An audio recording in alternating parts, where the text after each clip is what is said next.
يعني ده يرضي ربنا؟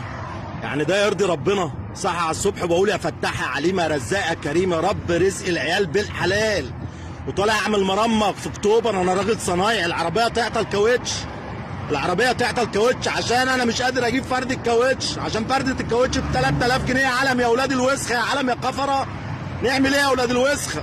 ورايح اجيب الاستبن، الاقي الاستبن نايم.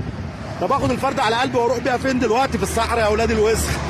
اخد الاستبن يعورني عشان الفرده جايبه سلك جايب كاوتش مستعمل، كاوتش مستعمل يا اولاد الوسخ. بقينا متسولين مش عارف اجيب فرد الكاوتش. انتوا خليتوا حياتنا جحيم وكابوس يا اولاد الوسخ. انتوا طلعتوا ميتين ابونا، احنا مش عارفين نصرف على عيالنا، مش عارفين نعيشهم، عيالنا بيموتوا مننا يا اولاد الاحبه. احنا مش قادرين نعيش، مش عارفين نصين العربيات. امالنا سايب اللي شغالين على الاسفلت السواقين يصينوا العربيات بكام ويعملوا ايه؟ انتوا بتنتقموا مننا؟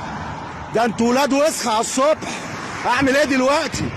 امشي على الطريق واخلي العربيه تدوسني؟ ولا اولع في نفسي واموت كافر على عمري ده؟ لا انا مش هولع في نفسي، انا هولع في ميتين ابوكم، انا هولع في ميتين ابوكم.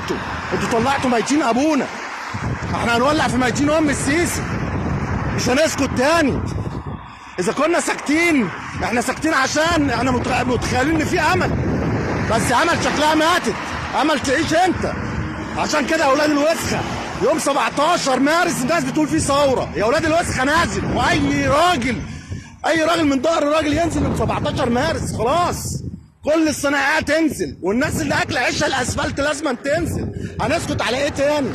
خلاص الحياه بالنسبه لنا بقت زي الموت، كده ميتين وكده ميتين. هننزل وموتونا في بيوت ربنا.